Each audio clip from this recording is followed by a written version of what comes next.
Championship week well underway. Our game well underway. Maryland leading North Carolina State by 4.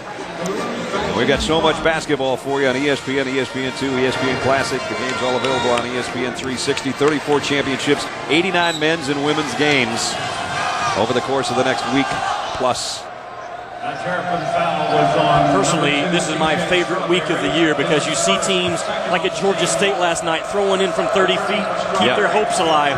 That's when those magical plays are made, is over the next 7 days. I'm sure Georgia State's magical run might have come to an end against Virginia Commonwealth this afternoon. That game should be over by now, but that was some kind of finish for the kids from Atlanta. Walking violation on McCauley. That is the 5th Maryland turnover.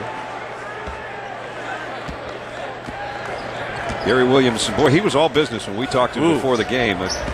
He said, this is a very important game, and when you really start looking at it a little bit more closely, it's not because it's NC State. It's because, as Jimmy said, you get that number 4 spot in the ACC tournament. That helps you big time. And Maryland has come out of nowhere. Remember, they started 2-5 in conference play, and now they've won 6 straight to be the hottest team in the league, and they want to keep that hotness going. When you look at the teams above them right now, Virginia, Duke, North Carolina with question marks. I'm not so sure Maryland going into Tampa next week might not be the favorite in a lot of people's eyes. James Gist picks up the foul, and it's a shooting violation. So Fells is going to go to the stripe. Wake Forest beat Virginia today. That's something. Tell you what, that's the other thing that senior day can do for you on the positive side, like Wake Forest, is give you that extra push that you maybe haven't had all year. Speaking of the 6-game push that Maryland's been on, what have they done, Brad? 50% from the field in their shooting. They're even on the boards, which is not great, but normally they've been out-rebounded, and only 13 turnovers a game out of Maryland in that 6-game stretch. And Gary Williams said, continue to play quick and not turn it over will carry us deep into March. Fells knocks down both free throws to cut the lead down to 4. And we're almost at the midway point of the first half. Brad Nessler, Jimmy Dykes, and our ABC crew at Comcast Center here. College Park, Maryland, where the Terrapins are riding the wave of that 6-game winning streak, looking for their 24th win of the year on Seniors Day. Nice follow by James Gist, who just picked up the foul on the other end and goes up, gives his team the 6-point lead again at the midway point of the first half. You and I were here back about November the 9th, and one of the questions Gary Williams had about his ball club, how consistent would James Gist be this year as a junior? He has answered that consistency question. There's only been a handful of teams that have started 2-5 in conference play and ended up going to the NCAA tournament. Maryland did it their championship year of all places. They started 2-5. How about Georgia Tech? They started 2-6, and they beat Carolina the other day, and I think that got them into the tournament. They could use one more, though. And there's one more on the inside from the big guy, Bambale Osby. Maryland opens up an 8-point advantage with 9:36 remaining first half. ESPN, baby. Had a lead early, now trailing by 8. Brad, the NCAA tournament selection comes out next Sunday. There are 65 seats on that NCAA jet. That's how I look at things. The ACC right now, I think they've got 7 teams that would have a seat on that plane if it started today. Carolina's up there in first class. Virginia, although they lost today in Maryland, are in business class. Virginia Tech, Duke, and Boston College solid on the plane. Pretty good coach seats.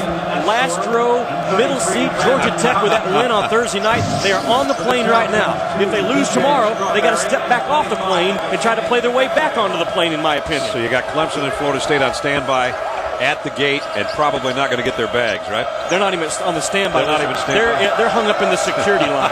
They've got liquids in their bags, and they're having to check them right now. They need a lot of help. They have more than 3 ounces in their bags. Exactly. Yeah, I hear you. Nice feed inside, and Costner, that's going to be goaltended. They do such a great job, NC State, of cutting all the way to the rim. They don't give up on their cuts when they get a couple of strides away from the 10. They continue to stick their head underneath the net. If Maryland doesn't cover them to that point, it's another layup. Had Jay Billis with me the other night. Instead of you, he loves your plane. He waits for that every broadcast. Down underneath, up and under by Gist. Nice strong move by James Gist, and he's got 6. From Eric Hayes. Good balance in that Maryland offense right now out of transition, pounding at the low block, and they got some guys that can stroke it from 3 in Jones.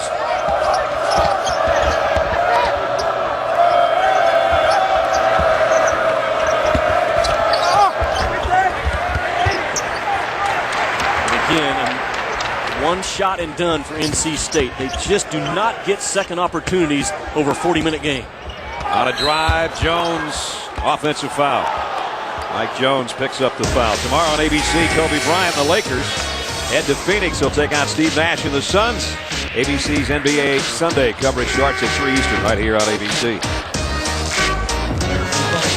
That ought to be a good one. They'll be up and down the floor. Pretty good coming back party for Shaq the other night, wasn't it, too? I guess. Proving that he's still the man. Or the Shaq Daddy, or the Diesel, or one of those things. Horner gets it down to Costner. Costner never playing with 2 fouls that he got in the first about 3 minutes of the ballgame. NC State beat that press, then back it out and get into their set plays. Trying to shorten the length of the game. The fewer number of possessions favors the team in red. Costner setting those picks has got to be careful. He doesn't pick up another offensive foul. He's well aware of that, I'm sure. Forced shot on the inside by Horner. Quick move by Strawberry to the baseline. They cut him off there. 7:35 to play in the half. And it's Maryland by 8. Steve Vasquez handling that ball. He's averaged 8 assists over the last 5 games. He can shoot pretty well, too, but he missed that 3. Gavin Grant bringing it the other way. Be careful. A little bit out of control. He took that thing from one coast to the other. Missed it, but he got help from Horner on the inside.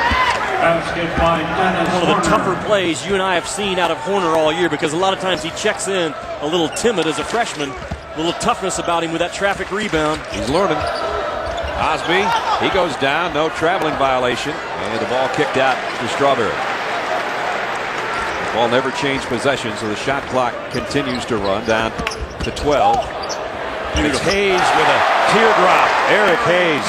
Tell you what, these 2 freshman point guards, Vasquez and Hayes, I think they're both going to be special before their time is done.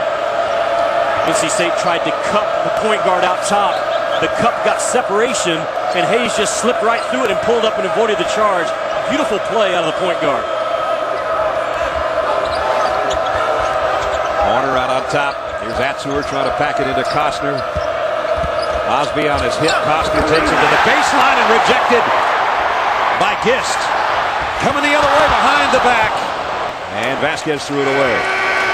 Bad decision by Vasquez, because all he had to do was throw it up to the rim and make the easy play. James Gist, almost 150 blocks in his career, and he went airborne for that one. Terps by 8.